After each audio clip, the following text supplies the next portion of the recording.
Now we're going to look at using the shortcut of multiplication in probability. So the example we were looking at before, assuming that the choices were equally likely for the rides, what is the probability that Annalena would ride the Goliath twice? Well, there was only one way she did that, and one of these should actually say Goliath down here. Let me go ahead and fix that. So this one should be Goliath. Anyways, so if she rode the Goliath twice, that was only one outcome out of 9. And so, let me go ahead and go back. The probability is 1 over 9. And then, if I add in the probability of into each branch here, you can see that 1/3, 1/3, 1/3, 1/3. You can actually multiply the probability of the first choice times the probability of the second choice to get the total probability. So you can use multiplication rule in two ways, to find the number of outcomes, but also to multiply probabilities. And just to rewrite it, multiplication rule for probability, assuming that A and B happens, the probability of A and B happens is the probability of A times the probability of B. So in this example, I'm going to look at batting averages for some of the Round Rock Express. So these are batting averages from about a year or two ago. And different players up there, different averages. You can see Carlos Peguero is pretty good. And I wonder if that's related to pegar. They should see he gets hits. Huh? Anyways, if you speak Spanish. Anyways, the question is, the first two batters for the third inning are Carlos Peguero and Thomas Tellis.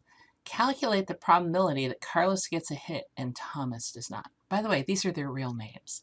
So I'm going to say the probability is the probability of Carlos getting a hit, and that's the and symbol, not Thomas. See that little squiggly line which we used with logic, where we'd say the not, the negation. We're using it here for probability. I could have also used a little c, or I could have used a little hypothesis. You know what I'm talking about, apostrophe. So I'm just going to take the probability of Carlos times the probability of Thomas not hitting. Carlos's probability of hitting is 0.667. Thomas, he only has a probability of 0.33. Since we're doing the not, I take that away from 1 and I get 0.67.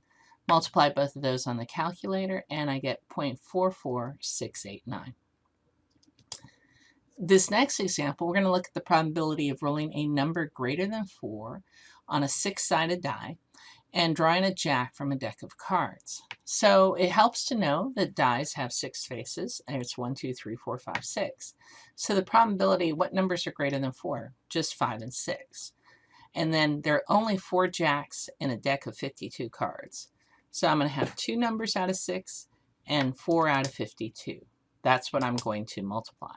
All right, so I'm going to have 2 out of 6 times 4 out of 52. I can simplify both of those, 1 over 3 times 1 over 13, and my answer is 1 over 39. So how can sample trees be used to calculate probabilities? One, you can make them and see the total number of outcomes, and also how many give the outcomes you're looking for, and use that to create your fraction. But the shortcut is the multiplication rule of probability, where we said, oh, the probability of A and B happening is the probability of A times probability of B, where these are 2 separate events.